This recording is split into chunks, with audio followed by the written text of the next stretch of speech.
We're live. Everybody, we are back on I Am Outraged, episode 3. I am Nate List, your host. You can find me on Twitter at an outraged Jew, and I'm very excited for the episode today because I get to bring on somebody that basically gave me my start in the fantasy industry, believe it or not, and that is the man, the myth, the legend, Danny B. Kelly. You can find him on Twitter at Danny B. Kelly, staff writer, draft analyst, and of course, host of the Ringer Fantasy Football Show.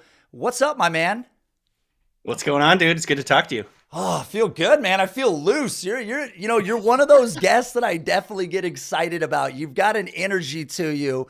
And it's amazing to hear that energy on podcasts now doing this fantasy subject matter. Because for the people that don't know, Danny, you were the editor over at Field Goals how long ago? I think I started in like 2012. 2012. It's been 10 years, man. Dude, so 10 years. And I believe from as far back as I could dig the data, I was writing for you. I was doing the oddest thing you'll ever see. I was doing strictly Seattle Seahawks football fantasy articles. It's the most lame thing ever. But why did we do that? Why don't you just do the entire NFL? Yeah, I know. So weird. You gave me a platform to do it, which I was so appreciative of. But I started writing for you back in 2014. So I think people don't know that like we've had a relationship for 8 years, maybe more from everything like I can even tell. But one thing that kind of surprised me, Danny, back when I started writing in 2014, were you already doing fantasy football content? No, I was doing no fantasy at that time. I was basically like X's and O's, tape stuff. Like that was kind of my niche at that time. And you know, over the years, I've definitely evolved, and my role at the Ringer, like I essentially got hired at the Ringer to do a lot of like the X's and O's and just NFL stuff. And I've kind of just like gravitated to the fantasy angle over the last couple of years. Now it's like I do the fantasy stuff and the draft stuff. That's like the main two things I do. So it's just been a weird kind of evolution, but I love it. Like it's kind of cool because the Ringer just generally lets you do what you like, and so that's what I'm doing. Well, yeah. And see, that's a shock to people. I think the people that do listen to your podcast, I know it does really well. I know a lot of people that constantly cite it, send me links to things. So it's really interesting to find out that you weren't even that long ago really doing that type of content. What's even more interesting, and I've told this story before years ago when you were on the Breakout Finder, but for the people that don't know, back in the day when I was writing for Danny over there, I had mentioned, hey, I want to start a fantasy football podcast, and I wanted to start a Dynasty podcast specifically because it was starting to take off. And you were very supportive. You're like, yeah, sure. You go find somebody and we'll host it over on Field Goals and you can post it here. And that show, for the people that don't know, was the Sonic Truth. And it was the Sonic Truth hosted by the Field Goals over at SB Nation. And it started. I remember this. Yeah, dude, it started. Holy crap. This is like bringing back memories. Yeah. The whole first season, man, was over there. And I don't know if I can bring, you know what? Fuck it. I'm going to bring this up anyways. I'm doing it, Danny. So there was a time on the podcast. Do you remember when we got a little saucy talking about Field Yates? And you had a conversation. Oh, yes. I remember this. And you had a conversation with us like, listen, guys, we can't be doing this. We can't be like berating these big analysts and stuff like that. I didn't know like the landscape very well at that time. Like, I think now if I was doing that again, like I would know that you guys were just like messing around and like it was no big deal. But like I was like, man, Fields is like the nicest guy in the world. You guys are kind of like making fun of him or whatever. It was like really innocent. It was like not even a big deal. Well, that was like the metamorphosis of the show, because like that's how it started, and then it became this very like edgy, cutthroat, energetic, fun show. But like it really started on the backbone of Field Goals and you giving us this like great opportunity. And so that to me was like, that was a massive contribution on your behalf to the Dynasty landscape at the time. You like gave these two guys that didn't have that many followers this opportunity. And I was going to say that to me was the biggest contribution to the Dynasty community until somebody sent me this soundbite right here, Danny. So that is another factor, but like at the same time, they have a lot of depth at the receiver position. Like there's a lot of pretty intriguing guys I know in like the Dynasty fantasy world, like Tyler Johnson, Jalen Dart and a couple of these other guys. Like people are pretty excited about them. They're just stuck Dynasty behind. fantasy world. What a grim world That's that my is. community. That's my community right there. The world where Mina Kimes is looking to see if she had Dalton Keene on her Dynasty roster That when it got community. waived. Yeah, That is- exactly. Danny, that's probably the most visibility the Dynasty community has ever had to this date.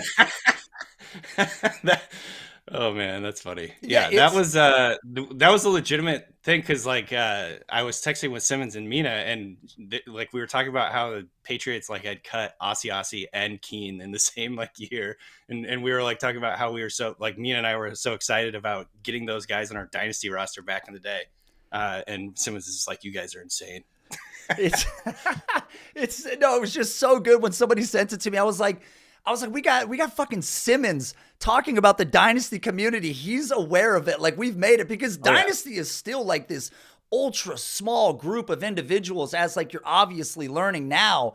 And so are you doing a lot more Dynasty now, or is it like funneling it in? Where are you at with it? I'm starting to work it into like the content that I do. Like generally, as you know, it's kind of like at the Ringer, basically we're doing like mostly redraft stuff, but I have like my Dynasty rankings up at the Ringer at our draft guide, and I try to work it into our podcast as much as I can, even though like Heifetz, one of my co-hosts, is always like, man, people don't think about that stuff. Like I'm talking about, the fifth string receiver on whatever team. Right. He's like, no one gives a shit, man. But like, but yeah, I definitely try and work it in, and I'm going to continue to work it in because I think Dynasty eventually is going to be like the main thing. I've already gotten so many of my friends into Dynasty over the last couple of years. Like people are starting to understand it's so much fun. And it's just like, you can do it all year round, and it's just like so much more to think about, so much like more research to do. It's awesome. It's addicting. And I'm in like 25 leagues now. Oh man, how do you do it? Okay, look, I'm in, are you really in 25 leagues? Because like hand to God, I'm in a lot of fucking leagues, Danny. And it is, and the guys in this chat, I'm sure somebody in this chat will tell you, Cody will. Guys, what's the longest pending trade offer that you've sent to me currently? Because I swear to God, like sometimes I get so lost in the mix of what's going on because I'm in so many leagues, because like admittedly, Danny, I can't say no. So I get like these like, hey man, join a startup, and like joining a startup is so fucking fun.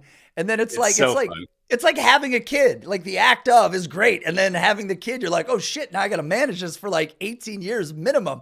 So it's a difficult task. So I've gotten to the point where I'm like, I gotta kind of take it easy because I'm spending like thousands, like $2,000 a year on like my fucking buy-ins, and I'm like, I need to like take it easy. I need to be careful here. I need to start winning some of these leagues. I have won like a couple to like help pay off the freaking, the freaking debts I'm getting here. But like I can't say no. Like I'm the same as you. I can't say no.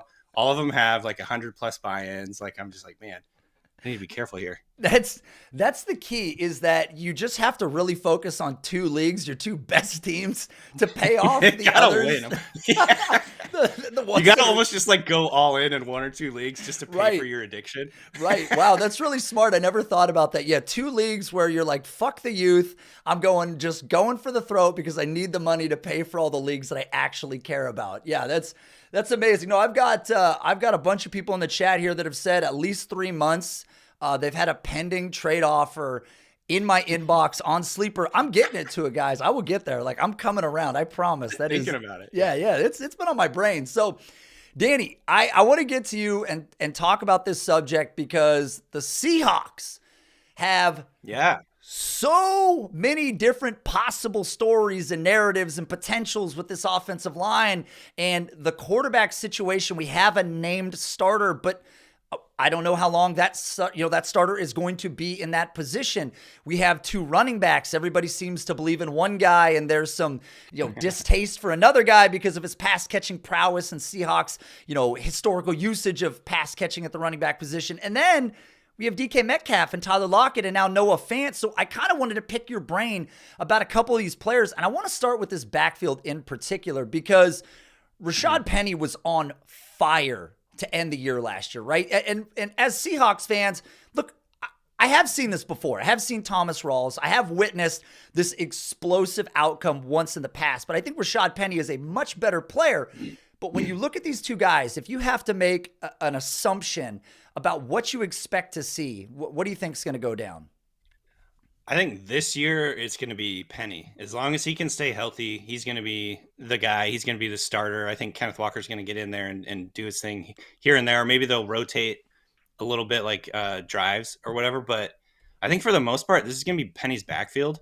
And I think, well, obviously with the injury situation with Kenneth Walker, we don't even really know when he's going to be playing. Like it could be a month, it could be 6 weeks, it could be the whole freaking season. We really don't know. It could be, this could drag on. Sounds like the Seahawks don't even know, or they know what it is, but they've never had like personal experience. Like their team doctors haven't had personal experience with this specific injury, which is a hernia of some sort. So I don't know, man. I'm just like, I love Kenneth Walker. Like I have him really high in my dynasty ranks and my rookie ranks. I was taking him at like 3rd overall in a lot of rookie drafts this year. And so like, I'm very much in on Walker long-term, but like, I think this year Penny is going to be the guy, because I just think, what he was able to do last year, I think the explosive play potential that he brings is like so important to them because, obviously they're not going to have as much explosive plays in the passing game. It's just not going to happen with no Russell Wilson this year. So if they can manufacture more explosive plays on the ground, and I think honestly, that's probably why they liked Walker so much too, is because he is an explosive play creator. But for now, I would guess Penny gets the bulk of the carries. And honestly, like Kenneth Walker probably will just be rotating in and they'll have, Travis Homer or DJ Dallas coming in on 3rd downs. So it's going to be really frustrating from fantasy point of view, but I think that's what they want to do. What about through a dynasty lens? Because I likened Kenneth Walker to a guy like J.K. Dobbins. These were guys that were great after contact, not really notorious pass catchers. They had been durable, which is funny because, Dobbins like hardly missed time in college, and now he's had his issues, obviously, with the significant injury, and we've got Walker doing this. If you're looking at it from a dynasty lens, what is your tell me when to stop, Danny. How do you feel about Kenneth Walker and dynasty in this particular offense?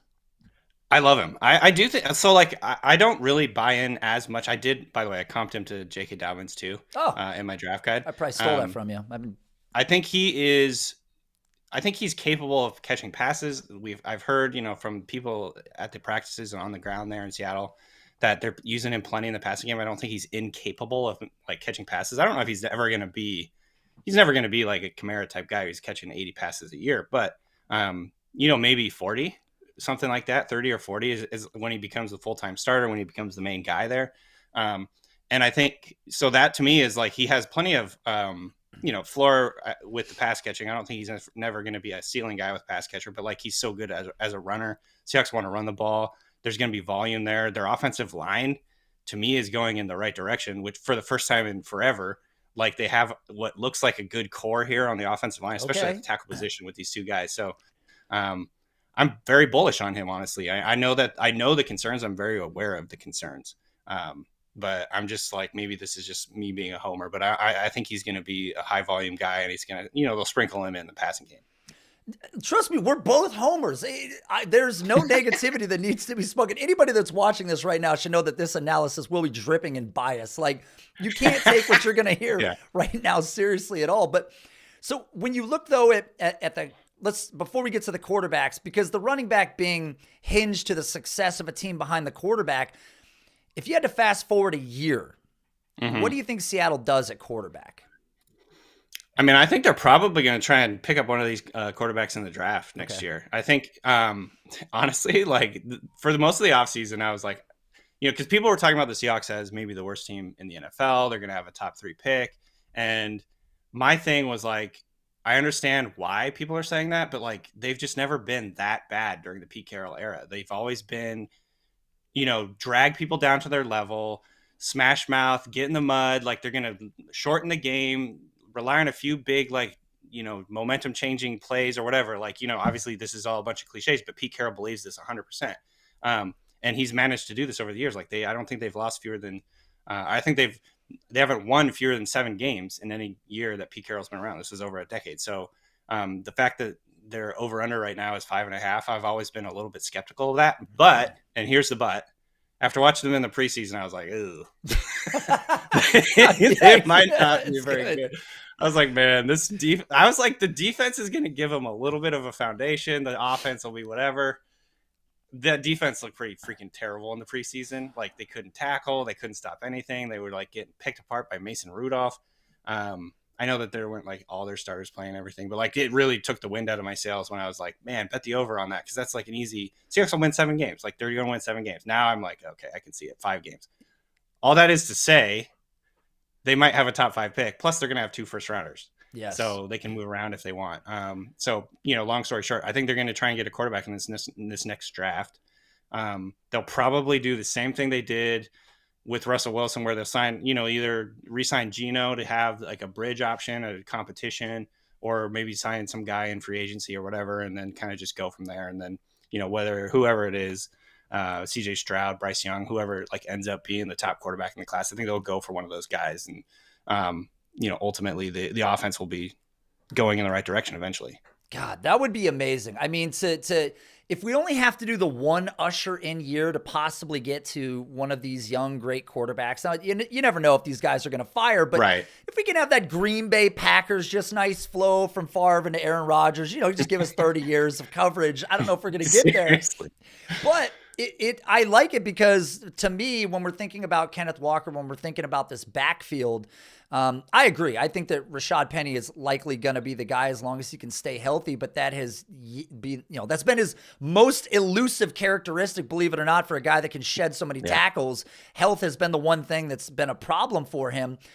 So it didn't surprise me when they took Kenneth Walker where they did, because he was sort of that explosive tackle breaker. And like you said, if there's any pass catching ability in there, if there's just a glimmer of pass catching that nobody knows about, that's going to add so much extra value to him. So in 2022, though, we're looking at Geno Smith, who's been named the starter, and we're also looking at Drew Lock, who was a part of that crazy deal that netted a bunch of pieces back in return for Russell Wilson. With these 2 guys starting this year, do you expect Geno to hold on to this job very long? Yeah, I think so. If he can stay healthy. Here, and this is why, like, I think halfway through the off season, I was basically just like, I think it's going to be Geno. It's like Pete Carroll is allergic. He hates turnovers. Like, it's the worst fucking thing in the world. This is exactly going back to what I was saying about like the Seahawks are always going to win 7 games. It's like, as long as they play the conservative, like, we're never going to take chances. We're going to protect the football. We're going to try and get, turnovers, all that stuff. Like, we're going to try and make these game-changing plays and, up the variance in any of these. Like, that's how they're going to win, is they're going to have a bunch of variance against teams that are better than them on paper. And the only way to do that is to not turn the ball over. So I think Pete Carroll is going to go all in on protecting the football. Drew Lock, as we've seen throughout his entire career so far, is just a bad decision maker. Like, period. Yep. So I think that I would say, like, they wanted him probably to win the job. That was part of the reason they brought him in. And they signed Geno after they did that trade, I believe, because I think Geno was like kind of holding out for more money for a while. But yeah, I think Geno will just be the guy, and his main goal and his main role will be to not turn the ball over. Like, honestly. God, it's so bad, because I was looking at some of the deep stats on Geno. Did you know, this is true, you can vet this statistic. We tell no lies on this show. You can vet this statistic. Geno Smith has more multi-turnover games than multi-touchdown games in his career. Oh, does he? Yeah, oh, no. That's a fact. That's like one of the worst fucking statistics you could possibly imagine. But, what was surprising was last year, Seattle only trailed, I believe, on 38% of their drives. And the one thing that I think about with Geno, and correct me if I'm wrong, but don't you feel like Geno's going to take a lot more sacks than Russell Wilson did? Like, I know Russ took a lot, but Russ had like an average, I think 8.3 was his career sack rate. We saw him in the mid 7% range, but it seems like Geno has a relatively high sack rate historically. I just feel like it's going to be like a drive killer, a guy that isn't really a great passer, is going to kind of nuke the passing game, which is what I want to get to next, which in turn is probably going to make them turn up the running game. So, I mean, if you had to split it up, run to pass ratio, are we going 60-40? I would say probably flip it. It's probably going to be 60% pass, but like 40 or 50% run is still like one of the higher ones in the NFL, right? Like, I don't even know what the highest is, like, at this point, 55 or something like that. Yeah. So I would say they're probably going to be in the top 10 in run rate, neutral situation anyway. But that's the other thing is, like, are they going to just be trailing all the time? I don't know. And are they going to be like basically forced to pass more? Yes.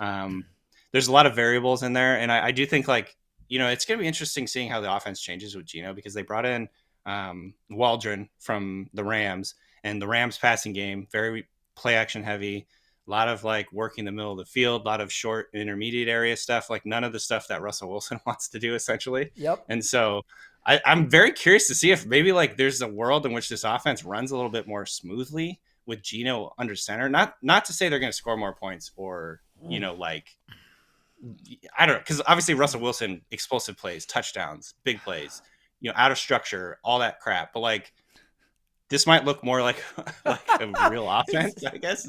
You know what I mean? Like, just because they can like actually run the plays. That's kind of like, I don't think they're going to be as good, like, to be clear. But I mean, what a bizarro world. But wouldn't it be like just total bizarro world if they were like more efficient and better? Like just the offense felt like it clicked, right? Because it was so frustrating at times with Russell Wilson. I swear to God, the first like quarter and a half of football was like nothing drives and nothing would happen. Yeah. And all of a sudden he'd deliver it at different points. But it's like, Russ was explosive and amazing. And what he did for these pass catchers in this offense, obviously he made guys relevant in a sense, right? These guys like Tyler Lockett are great by the advanced metrics, but we're going to see this year if it was more Russ or if it was more the receivers. And I look at the receivers in this group, and people constantly cite what DK Metcalf did with Geno Smith, which was actually impressive. I mean, just citing the 3 games that Geno actually started last year, 17.3 fantasy points per game with Geno at quarterback. So are you scared at all about Geno with these 2 receivers?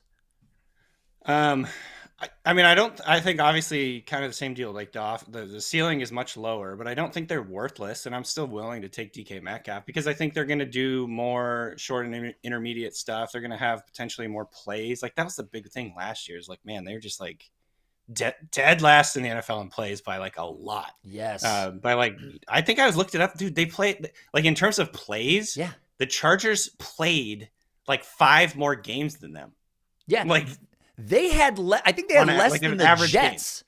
Yeah, they had there was like 972 plays. I remember tweeting this. They were like they were dead last in the NFL in plays, right?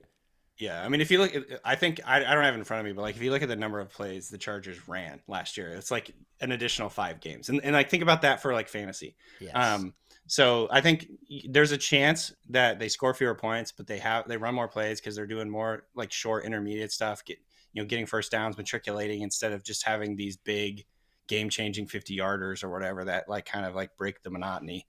And we as Seahawks fans, I think we've become jaded. Obviously, Russell Wilson was amazing, but like a lot of the time, the offense was ugly as hell. Like it was fucking hard to watch.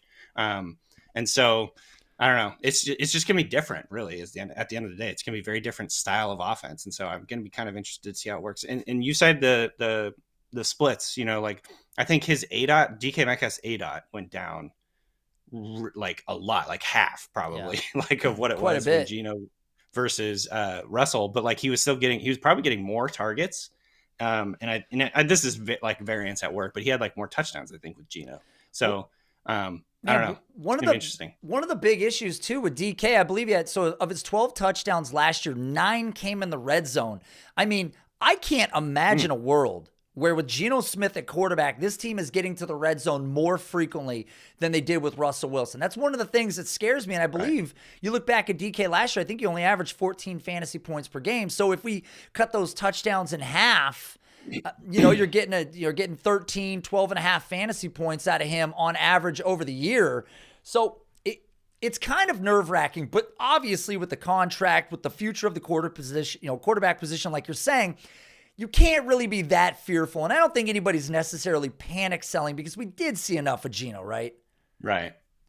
Yeah, I mean, and Geno, like, it was interesting when you were citing all those stats. I think Geno's different than he was earlier in his career. Like, he's obviously played a lot of, he's been in the league for a long time now. He's over 30 years old. He's, I think the mental side of the game, he's much better at now than probably he was earlier in his career. So like, I could see him being like a little bit more efficient and things like that. And knowing where to go with the football, hitting his back foot, getting rid of the football, things like that, that can just keep this offense running a little bit.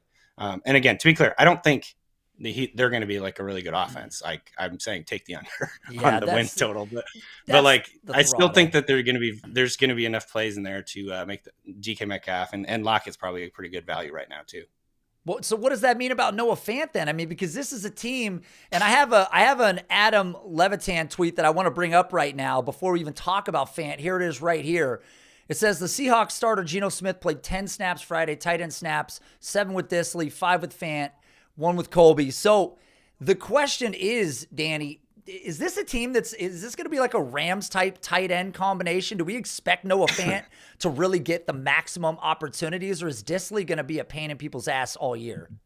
The latter. I think this is just going to be a pain for fantasy, honestly. They clearly love Dissly. I mean, they signed him to like a ridiculous contract that everyone was like, what? You know what I mean? Like, why are you giving him this like multi-year big money deal, relative big money? And it's because I think they love him. They love that he's probably, able to go in there and block and run routes and things like that, like at an equal level. He's not like just like a Jimmy Graham or move tight end type guy. And I honestly like don't know what to expect from Fant. Like I think it's going to be like one of those dreaded it's like the Browns, like where they're rotating their freaking tight ends all game long. And they like Colby Parkinson too. Like, yes, I think Pete Carroll said the other day, like Colby Parkinson was like one of the most improved players in training camp. I'm like, oh, that's great. Like, cool. Now we're going to have a 3-man rotation. It's literally going to be the Browns. Well, the thing is, people are going to listen to this, and people have been saying like Noah Fant's a buy and he's so excellent. But I think the thing that's getting missed is Seattle is like they've been in love with Dissly and his like ability to do a few different things. And I think anybody that's convinced with this offense and the way that it's going to be throttled and this quarterback play and these receivers and this run game, I think if you expect Noah Fant to have some monster year, you're going to be very surprised by the outcome, because I don't foresee it, even despite the fact that he's this elite athlete with this incredible draft capital. Yeah. I mean, it's so funny because they said, like, when they drafted him, they were like, maybe this is just lip service to, like, rationalize them trading Russell Wilson, but they were like, yeah, we saw him as like a first round player. Like, we almost took him in the first round a couple of years ago, blah, blah, blah. So maybe like as time goes on, like they'll start to utilize him more heavily and he'll be like the guy. But based on what we saw in the preseason, he was like not running routes on a very high rate of his snaps. Like, he's being utilized as a blocker. I mean, we saw them freaking trade for Jimmy Graham and try and turn him into a blocker. Like, why would you have any confidence? Why would you have any confidence they're going to use Noah Fant like the way that fantasy people want him to be used? Like, it's not going to happen. No, we've seen this. We've seen the Greg Olsen thing. We've seen the Gerald Everett thing. Like, they can't. About Greg Olsen, they're not getting tight end right. Like, they're not. It doesn't matter who they have like under their thumb. I don't foresee them getting it right, Danny, whatsoever. So Seahawks as a whole, it's going to be a frustrating year. They play in a difficult division. Quarterback situation is gross. It's not great. Wide receivers, Lockett, as you said, I agree. I think Lockett's a total value right now. And so I think that there are some buys, and I think Walker is a buy right now in Dynasty in the long term. And I think that that's something with the injury, with Penny's, expected future performance. I think that is curbing Walker's value. And I don't think anybody should be surprised if we see him as the potential starter next year or going forward in a much better offense. And as you said, if this offensive line takes a step forward and they go and get a quarterback and surround him with a better offensive line and these weapons, it's not hard if you look forward a year to go, this offense could be decent, right? It could be much better a year from now with better quarterback play. Now, Danny, I gotta give a shout out to Joel A. Super Chat. He said, "Cheers, fellas," and I added this the other day. Thank you. That's me. That's Steve Carell. Yeah, it is Steve Carell. Yeah, exactly. So thank you, Joel. I appreciate it. The super chat donation, man. Thank you so much. All right, Danny. Now, I know that your time is valuable. So I want to get to a segment that I created just for you. And it is called Spot the Lie. It's a game that I'm really excited to play with you. You've got mail. Well, I guess before we do that, Danny, every show ends up with an email that was unexpected. So I do want to read this one because I have to, and they're always for the guests. So let's see what this one says. Okay. Son, don't forget Nate, it's Dad. Ask Danny about the thing with the pills. Dad? What? The thing with the I know what he's talking about. I know what it was. Have you seen that new Genix commercial? Have you ever seen these new Genix commercials with Doug Flutie and I'm Frank sure. Thomas? Oh, I don't know. Oh my God, you haven't seen them? It's the testosterone pill. That is, it's the substitute for testosterone, this pill that you take that's supposed to help with your vitality. Well, I was talking to my dad about it, and we're like, Doug Flutie and Frank Thomas.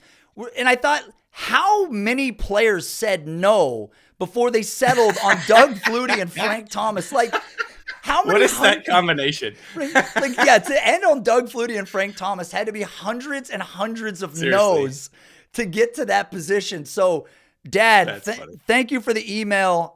You don't have to write Dad twice. I know it was from you. Let's play Spot the Lie.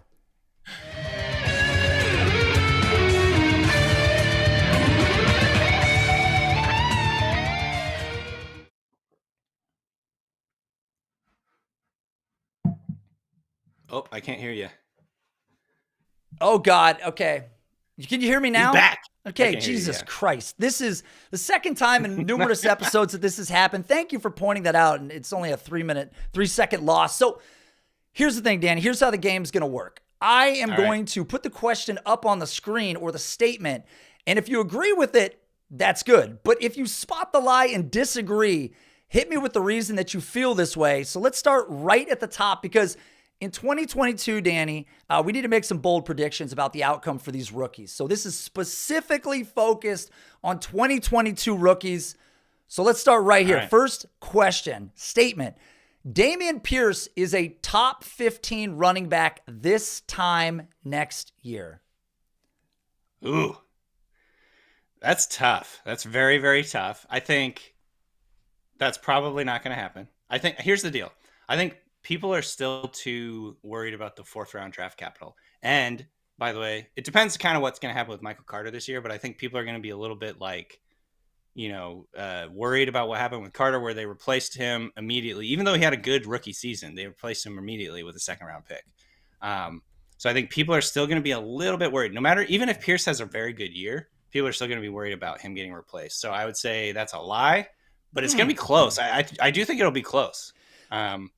You have to have a few old guys drop out, I think. Okay, and that's what I wanted to bring up. So, look, if Dameon Pierce puts up a Miles Sanders type season like he did in 2020, he averaged 11.4 fantasy points per game and was valued as a top 15 dynasty running back. You brought up exactly the point. Kamara's 27+, Mixon, Cook, Chubb, Aaron Jones, Austin Eckler. Like, if we see any semblance of potential, is there a chance that he creeps into the top 15? Or to your point, do you think that 4th-round draft capital always keeps him outside? I think there's a chance. There's a chance. If he has like a ridiculous year and rushes for like 1,200 yards and 10 touchdowns, then yes, he's going to be a top. I think it's like a lock because he looks so good. Like in the way he runs, people are going to get excited about that. People are already pushing him up boards just because he runs really hard and tries to run through motherfuckers' faces and things like that. Like he's that style of guy. He's that guy. He's got that dog in him, as like everybody talks about nowadays. I think it's just that is the problem. It's the 4th-round capital. People are going to be a little bit worried about that. And by the way, I think the Texans had the fewest rushing yards and fewest rushing attempts last year. So like if they have a bad offense again, he could just kind of end up being like, I don't know, like in the 20s, at least I'd say probably, even if with a good year. But like, yeah, you're going to have like multiple older guys like pass the torch, go retire, get hurt again, whatever, for him to move into that range, I would say. I fully agree. We got a statement from the chat. Fantasy Footboy RB14. He's calling RB14. That is fucking bold. Absolutely fucking bold. Danny, do you agree with RB14? I actually, dude, I love Dameon Pierce. Like at the draft, like even before the draft, I was like, I love this guy. I'm going to try to get him in the 3rd round of rookie drafts or whatever. And then of course everybody else fell in love with him too. And that didn't happen. But like, yeah, I love this guy. I think he's really good. I think he's talented. The worries, there's just legitimate worries here. I think that's definitely a bold statement. I love it. All right, let's go with another potentially bold statement. Oh, same one. Here we go. Chris Olave will finish 2022 as the wide receiver 1 in this rookie class. So will he be the most productive wide receiver in this class in year 1? I think there's a very strong chance of that. I still think London's got to be the favorite. I'd still say, just based on the usage, on the lack of other weapons in the Falcons' offense right now, that Drake London is going to finish ahead of him. But like, I don't know. Honestly, you got Michael Thomas there, who's very unreliable, I would say, at best. I think Jameis Winston has put up big numbers in the past. I think every report I've seen out of Saints camp is that they want to run, or they want to throw the ball a little bit more, do more like 3 wide stuff. Olave's like probably one of the more polished receivers in this draft class. And by the way, he scored like 1 million touchdowns in college. Like, he's a touchdown maker. I don't know if it depends on how you believe that, if scoring touchdowns is a skill, or it's just like a variance or whatever. But like, I kind of lean towards like it's a skill. Well, Danny, if it's a skill, can we talk about Corey Coleman for a moment? Did he have like 20 his final year? I mean, I think getting in the end zone. Maybe it's not. Like, no, I think because, if we're talking about shorter area, it's certainly a skill in the sense that it's a lot harder to get open in that small area. There's more of a fight, more defenders. So in that sense, yes. But in terms of how many touchdowns you score translating to how good you'll be, I always mention Corey Coleman when my back's against the wall and I have no choice. It comes up. I just have to cite Corey Coleman here. So, right, it's a go-to. But it's fair. With this offense, I think you're right with London, and I also would factor in that with Kamara likely not missing time, if Michael Thomas plays at all, if Landry has any juice left, we know those guys are going to fill the slot, which means Olave is going to have to probably do more deep intermediate stuff, and Winston hasn't been the most accurate quarterback over time. And we've seen Pete Carmichael really run this offense in terms of passing attempts into the ground. I think they've been outside the top 19 for the last 5 years. So I think you're right. If I had to pick one, that's probably the best decision. All right. I like someone in the chat said Pickens. I like that one too. That's bold. What, Pickens came up? Where? For top 15 or what? Just the most productive rookie receiver. Oh, well, look, I had to see it. Yeah, I mean, it's entirely possible. We're going to get to a Pickens question, for God's sakes. Okay. Anton, not you. You're fine. You're a great guest. You've been great. All right, Tyrion Davis-Price is a league winner. No. I mean, he was another guy that I really loved pre-draft. Like, I remember watching him, like, this guy runs so hard. He's just like explosive, big guy. But I just do not trust the 49ers to like do what I want them to do. And I want them to give the ball to Tyrion Davis-Price, and therefore they will not. Yeah. That's kind of how I feel about it. Is he going to get on the field by injury? Because you look at Elijah Mitchell last year, only played in 11 games, had a concussion, had a finger fracture, knee injury, rib injury, and shoulder strain. Bingo. He had most fucking injuries that are potentially possible at the position. So if Price gets on the field, does he do it one of two ways? Does he get on by injury, or does he get on because this has been a frustrating committee backfield for quite a while? I mean, I think they probably want Elijah Mitchell to be the guy. That's kind of how I read it. And I think they'll give him the opportunity to do that. I do think there's a pretty good chance that he'll get injured, but then they got Jeff Wilson in there, who apparently Kyle Shanahan, he's like blackmailed Kyle Shanahan or whatever. I don't know. Like, he's just constantly in there. Kyle Shanahan loves him. Tyrion Davis-Price was like freaking 4th on the field in their last preseason game. Like, I love Tyrion Davis-Price. I think he's really good. I want him to be a thing. Like, I was, pumping him up in the offseason, but I just don't trust Shanahan to play him bottom line. So I don't know. I don't disagree. We've got people in the chat saying Mitchell is the guy until he gets hurt. We've got people saying you misspelled Jeff Wilson. Very clearly, they're very two different spellings of names. That would be quite a fuck up on my part to have spelled this when I meant to spell Jeff Wilson. But I digress. Okay, so you're saying that is a lie. This is not going to happen. All right, here's the Pickens question for everybody. Just back off.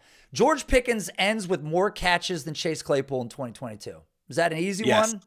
I like this one. I think that's true. Okay. And number one, I think he's ridiculously good. Like, he's shown that. Every report I've seen out of Steelers camp is like he's doing things that they've never seen in 10 years. And this is like on a team with Antonio Brown and whoever. Like, as for a rookie, he's doing things they've never seen. So I think he's going to be playing more. I think he's going to be playing in all their 2 receiver sets. He's going to get on the field more. He's going to play more snaps. We've already seen what he can do with those snaps. And, honestly, I think Claypool has a lot of talent. Actually, I'm still a Claypool defender probably, but like, he's just chaotic. Like, he's kind of like into Kadarius Toney mold, where it's like you just never know what to expect. It's always something with this guy kind of deal. And I think the coaching staff probably doesn't really trust him that much. I think he's going to have the opportunity to be fantasy relevant because he's going to be playing in the slot. There's going to be some interesting things that they can do with him there, and I'm kind of excited about that. I have a lot of like him in Dynasty, so I'm maybe just like wish casting here, but I do think George Pickens is like the truth, and he's going to be the guy for them this year. When you call George Pickens the truth, Danny, you're going to like artificially bump his ADP even further, and I don't even know where it's at. He's already so fucking expensive. But I agree. I think he will. I mean, look, he comes into camp. He pushes Chase Claypool into the slot, as you mentioned. I mean, right away, like with a quickness. And for a team that's had this many great receivers to say, hey, this guy looks as good as any of them that we've seen, it's a shocking statement, and they're probably not lying about it. So, all right, I can dig it. I agree on this statement as well. Breece Hall cracks 1,000 scrimmage yards this year. Now, I will tell you, we only had 7 rushers break 1,000 rush yards last year. So 1,000 scrimmage yards. Scrimmage yards is it muddies the water. If you would have said rushing yards, I would have said hell no. Just based on the fact that it seems like they're going to rotate him and Michael Carter pretty regularly, or at least at the beginning of the year, they're going to rotate these two guys. I looked this up. I cheated. Michael Carter had 967 scrimmage yards last year. I was pretty surprised to see that. So I could see Breece Hall cracking 1,000 because I think that they're going to rotate these guys. I don't think that they're going to necessarily each have a role. So I could see Breece Hall getting some involvement in the passing game. I think he can do it. I think they like his big play potential, big play ability. So I will say yes, tentatively. God, doesn't that fucking pain you? He was the 101 in rookie drafts too. I know. It's tough. But like, this is a similar situation. It's like we were just talking about Shanahan. Like, this is the Shanahan tree of coaching right here.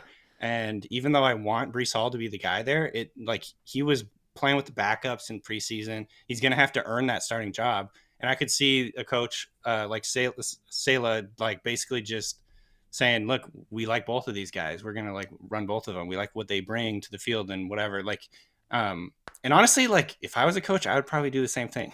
Like, why run your guy into the ground if you have 2 good running backs? Yep. I totally agree, man. All right. So Breece Hall cracks 1,000 scrimmage yards. Drake London sees more targets than Kyle Pitts. Oh man, that's tough. I think that is probably true just because I think Pitts is probably going to have more yards because he's like more explosive down the field and he probably will score more touchdowns, but I could see Drake London getting more targets just because he's really playing that true receiver role. And it sounds like they're going to line him up like all over the formation in the slot outside. I will change my tune if he doesn't play week 1. It sounds like he's on track to play week 1. But man, I don't know. What do you think about this one? I would say yes, London sees more targets, but it's going to be close. Well, he hasn't been ruled out of week 1 yet, which is a good sign. So that was my concern, that there was going to be missed time factored into this. If he's healthy, though, man, this run game fucking stinks. Atlanta trailed on 56% of their snaps last season. So it's very possible. I mean, him seeing 135 targets, might be enough to get him there. And I don't think that that's, again, as a rookie, it's rare to crack 100 targets. It's very rare. But I think for a guy like this and an offense like this that's got no run game and is probably going to be trailing often, they're going to have to throw a lot. So I think it's possible. So I'm going to say yes, but if it is, it's not by a very wide margin because it could be like 135 targets to 130. Like it's going to be like a few targets. All right, a few I just targets. Picture them like using Pitts more downfield, like explosive plays down the field. London and London's probably going to get a couple screens a game kind of deal because he was really good after the catch in college. Even though he is a big guy, I think they'll probably utilize him a little bit more in that style of stuff. Yeah, and again, guys, they haven't ruled him out week 1. I realize we acknowledge the injury, okay? We brought up the injury, but there's obviously a concern. All right, Malik Willis starts 2 football games in 2022. Ugh. I would have said 1 like the last game, but I had to do 2. Yeah. So I guess I'm predicting whether or not Tannehill gets hurt, I guess, is the thing here, because I don't think they want to start him. Like, I don't think they would start him by choice. None of us would. I think he does. I think he will start 2 games because I could see like I could see Tannehill getting hurt and at least, for a couple games and getting Willis in there to see what they can do. Maybe he'll get in. Oh, wait, this says starts 2 games. Oh, okay, not plays in 2 games. I mean, either way, is he gonna? I mean, starts 2 games. No. I think I will say, like, I'm predicting an injury here. I guess yes, he'll start 2 games, but it's only because of injury. I don't think that they're gonna put him in by their own volition, because I think they still believe in Tannehill. And I think they know he's raw. Like, they benched him in the preseason because he wasn't throwing down the field. Like, he's passing up reads or whatever and taking off. And I think they want to, work, coach that out of him. And it's going to take a year or 2. And I think they view this as like a multi-year thing with him. Yes. Okay. Question. Yes or no? Because I saw it all over the draft world. Malik Willis, generational talent. No. I think athletic, yes. He's a generational athlete, I would say. But like as a passer, it's hard to put that. It's hard to give him that because his stats were just not very good. You got to look past the stats, Danny. Generational talent, I guess you could say that. Generational prospect, obviously not. Oh God. Yeah. I was obviously a detractor just based on the metrics. I understand people threw all the metrics out the window for Malik Willis. I made this joke before, like people were fitting their models so that he would be next to Lamar Jackson as one of the best potential prospects of all time, which is absolutely crazy. Have you seen his calves? Oh, his yeah. Calves. He's got, it's like the most ridiculously huge calves. You can see it on the All 22. I'm like, good Lord, this guy, is he like a mountain biker? I think he mountain bikes in the offseason because he has the biggest calves of any person I've ever seen in my life. There's no wonder he's such a good runner. We all need to get on a mountain bike. Big calves are just such a recognizable feature. It's like I would wear jeans less if my calves were better. All right. Velus Jones is more valuable in Dynasty than Christian Watson in 2023. This is such a great question. I would say no. I would say Christian Watson's still going to hold his value. Okay. Just out. Because look, this is the same deal I was talking about with Pierce. In the Dynasty world, at least my experience in the Dynasty world, people don't forget, people don't forget that he's a 25-year-old rookie. People don't forget that Dameon Pierce was a 4th-round pick.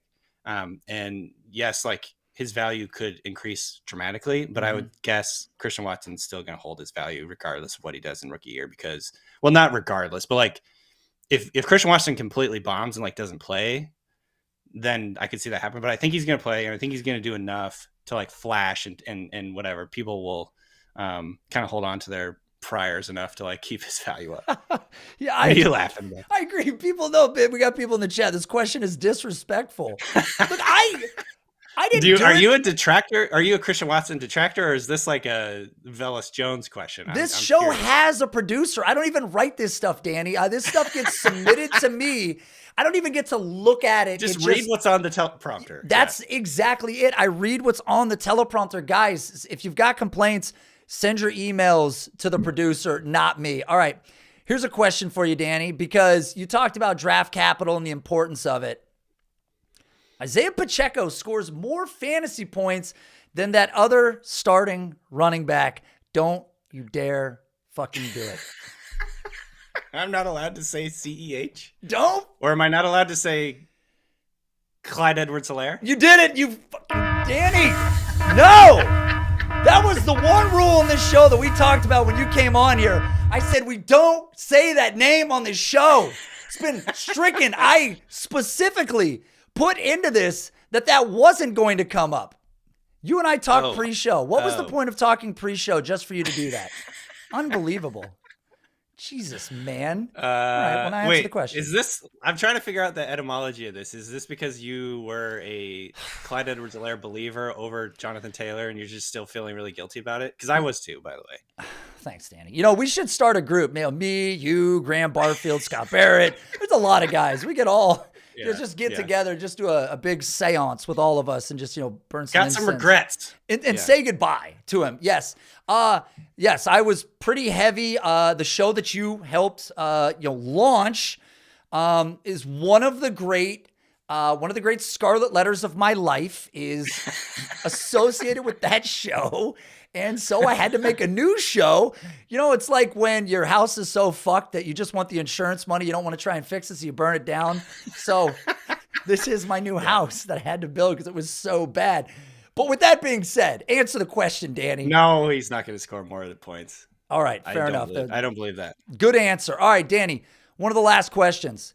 Kenneth Walker becomes his player profiler best comparable player, LaDainian Tomlinson. No. What? I mean, I think he's going to be really good, but no, come on. I'm not going to go that far. I'm not that big of a homer to compare him to like one of the greatest running backs of all time. But I like stylistically, sure, he's going to have. I think he's going to be an explosive player. He's going to break a ton of tackles. The big question, of course, is will he catch passes? Because obviously Tomlinson was great at that. So right. We'll see. But stylistically, like they're kind of similar, like size, running style. I can see it. Yeah. Yeah, I just want to say, Danny, the chat is being... You guys thought the Velus Jones comment was disrespectful. These comments in here, the helmet is the only thing keeping CEH relevant. CEH is Nate's trigger word. Get the fuck out of here. You guys are being incredibly disrespectful in the chat. We're trying to have a good time. Danny made a mistake. He shouldn't have said it. Right? We're fucking moving on. All right, Danny, I want to ask you one trade question, and then I want to get you to the game because, again, I know your time is valuable. So let's do deal breakers. All right.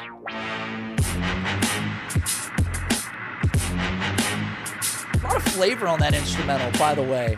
No like copyrights paid. I'm not paying for that, by the way. My people don't pay sticker. All right, Danny. So let's look at the first trade here. This was a trade that actually went down. We've got Dak Prescott and a 2023 first-round pick or Joe Burrow. I mean, I'm taking the Dak one all day. So here's my deal. It's been kind of a bit on my show, the Ringer Fantasy Football Show, that I'm a nihilist. I'm like, Dak's what, like 32 or 33 or whatever? How old is he? He's like 29. Is he even 30? I think he's late 20s. I think he's 29. He's not even 30. I don't know where the hell I'm going to be in 10 years. He's going to be playing for another 10 years. Yeah. They constantly pass a ton. I think he's very good. He's got weapons around him. They're always going to prioritize skill players because Jerry is Jerry. Yep. So, and by the way, the Bengals could lose T. Higgins after a couple of years. They've never been a team that's going to splurge in free agency. So I don't know. I just like the situations are similar enough in terms of like the skill talent around him or whatever. And like, he's 29. I don't know if I'm going to be alive in 10 years. Like, I'm not that healthy. I don't know if the Dynasty League is going to be around in 10 years, Danny. I mean, you're probably... I don't know if the Earth is going to be here in 10 years, man. That's a great point. I'm not thinking that far ahead. I make all my Dynasty trades with concern of asteroidal impact on the planet. It's paramount in my analysis. And on the website, you can find those rankings where I will adjust for cataclysm. So that's something to keep your eye on. The little like bar that you can exactly, like a little, maybe an asteroid headed towards Earth. How nihilistic are you? Yeah, exactly. All right, Danny, second trade question right here. Let's take a look at this one. This is one that went down. Nowadays, this one may seem a lot easier, but Gabe Davis and Travis Etienne or Austin Eckler and a 2023 second-round rookie pick. The package... Dude, this one's close to me. It's close. I think just my personality, I would take the Gabe Dave side just because I like, the siren song of young players and their upside is like hard to turn down for me a lot of times, especially skill players. But this is tough because it kind of depends on where your team is, obviously. And if you're like going for the ship or if you're going to try and get, if you're trying to build for the future or whatever. So I would say I'm very bullish on both Gabe Dave and Travis Etienne. So I'd probably take that side. I think that's where a lot of people are. We've got some people in the chat that are going Eckler. I think the issue, as much as I love Eckler, like when you look at literally his body of work, the guy is like in the best shape at the position or very close to it. And like when you think about the potential of a guy playing in space and the longevity that he could play, I mean, what's the reality of how many actual years of production you can get out of a guy that's, I believe he's pushing, I think he'll be 28 mid-year this year towards the end of the year. I think that's right. I think he's 27 and a half or something like that. I don't have this. Is 27.3. Yeah. Oh, missed it. God damn it, by 2. Shame. I'm going to go out back and... His birthday's in May. Did you not know this? Come on. No, I thought it was months later. I apologize. I thought it was a November birthday, and I really fucked this one up bad. You're fucking losing it, man. I know. God damn it. Like, I really need to work on this. A pathetic showing on my part, but not on yours. You've been excellent, and the whole crowd knows. We got people in the crowd hitting us up. 27.3 years old. So, all right, so it sounds like you're going with the package, ETN and Gabe Davis. And the chat appears to be possibly... But it's because I recognize my weakness, the siren song of upside and young players. I understand the value in taking Eckler in the second, though, because especially if you're like already a strong roster, I'd take that side. But yeah. I agree. You can't go wrong. Guys, no more Clyde Edwards in the chat. I'm going to put a bot in there to end this. How old is he? Let's do it. Who, right Clyde Edwards? 23 and a half. Is he? 23.4. Ah, damn it. I got the birthday wrong again. He's an April guy. He's an April 11th guy. I should have known. He looks like an April. He runs like an April guy. That's that's going to be part of the analysis. Like a little Cataclysms rainy and out. birthday. It's like wet field. Yeah. Yeah, we should. Yeah, I'm going to start worrying about the star or whatever, the moon fucking, I don't even know where I'm at right now. All right, Danny. Let's celestial signs. Okay. So, Danny, I told you I was going to get you out of here in under an hour, and I am doing very well. So, the last part of the show, that we constantly do when we go out is an opportunity for the guest to walk away a richer man. Not a lot of money, but it's $500 that I put on the line. Danny, every time the show comes on, I like to... Yeah, I got a briefcase. And here it is. Oh, my God. I opened it upside down. Classic. Here it is right here. Shit, Where's it at, really Danny? cash in there. There's real cash in there. And I tell everybody, if you get the questions right, Danny, I will send you the briefcase. I will send you the money. And I will put a signed headshot in there, too. Total value of $538. The briefcase was $37. If I win this, I'm not going to have to win any of my Dynasty leagues to not go broke this year. So I'm very motivated. That's a great point. All right, Danny, I got to roll the clip. And he misses it. That's impossible. Oh, my God. That is impossible. So here's how the game works, Danny. 3 questions, 20 seconds. You have to get them all correct in the 20-second time limit. If you do... you win $500. Now, to the chat, does the chat believe Danny has a shot? He says, Cody's in the chat. Now, Cody lost last week. Coaching me. I like this. Danny, answer the first 2 questions fast. You need time for the third. Now, listen, no Google searching. I don't think that needs to be said. And that Google is a broad term. That goes for Lycos. Right. That goes for Alta Vista. Phone a friend. Yeah, okay. Phone a friend, cup on a string, whatever the fuck it is you have. I might have to have you put your hands where I can see them. All right. So, Danny, are you ready to play 3rd and 20? Let's do this. All right, here we go. What is your first name? Daniel. What is your mother's birth date? Christmas. It's Christmas Day. Yeah. Okay. What was the exact attendance of Super Bowl 51? 55,031. And another one. Nobody's ever going to win this game. I was 70,000. How close was I on the fucking 70,807. 70,000. Damn it. You were way off, Danny. I would have given it to you if you were within 5, but you were off by thousands. Literally. I mean, on the galactic scale, I wasn't that far off. Oh, literally thousands. Yeah, no, that's true. I mean, if you were close-ish. You were over 40,000. Which one was 51? I can never get these right, like the numbers of the Super Bowls. That was the Atlanta Patriots one. Okay. Yeah. It can fit 70,000 in Mercedes-Benz? Apparently so. Oh, wait, is that damn. Is that what they call it? Here's what happens every episode. Somebody vets me, by the way. 70,807. Exactly. Damn. I didn't realize how many people could fit in there. It's like standing room only. I love it. Yeah, really not that close. Here's the thing. Yeah, that is. It's good. Big whiff. So what if I said 30,000? That's worse. That's true. If you would have said like 65,000, like if you would have started with 70 and hesitated on the next 3 digits, I probably would have shit my pants in real time. Like, he might fucking get this. But I left still like had 10 seconds on the clock too. I was such an idiot. Yeah, well, Danny, I mean, the truth is this game's not winnable. Okay, you never, it's really never a shot at winning. And that's the thing about the game. It's 3rd and 20, but really the thing is this briefcase is just never leaving this room. I don't expect it to leave, but well, all right, Dan. Are you always going to ask like the most random, like pick a number out of 100,000 that you have to get right kind of question? Is it every time like that, or? Well, the first episode, the first 2 episodes I went with space questions, and I wish I would have chopped it up. One of them was how far is Earth from Venus, which obviously was wrong. And then the next question the other day 200 million miles. I think it's 150 million miles. Is that what it was? And then the question last time for Cody, Cody's question was how many confirmed moons does Saturn have? And I believe it was 53. Cody, of course, guessed wrong.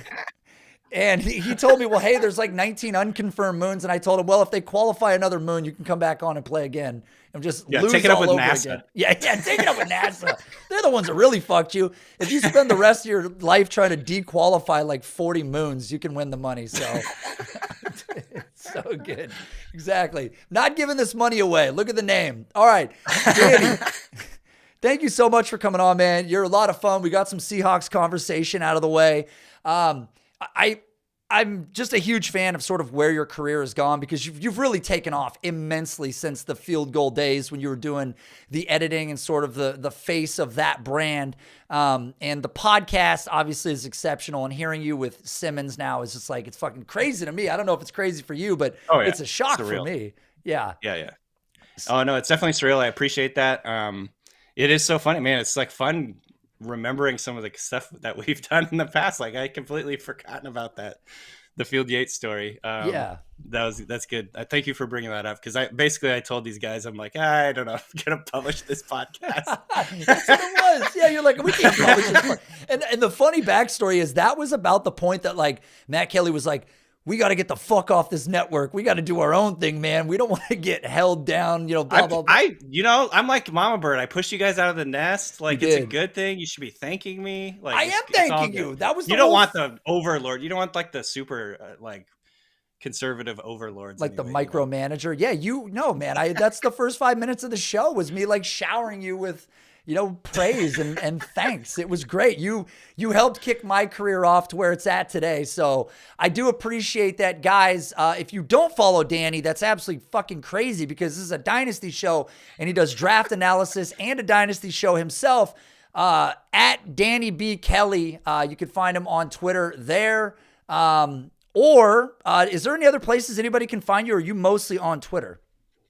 You can find me at Danny B. Kelly on Twitter. The Ringer Fantasy Football Show is the podcast I'm on. I also do the Ringer NFL Draft Show during draft season. And then, check out the Ringer Draft Rankings at theringer.com. Yes. Fantasyfootball.theringer.com. Love it, man. You're doing the Lord's work, dude. Again, I'm super excited for what's next because I see you doing these short videos through the draft season, and I know you're getting more onto the media side of things. It looks like with the podcast, and I'm assuming.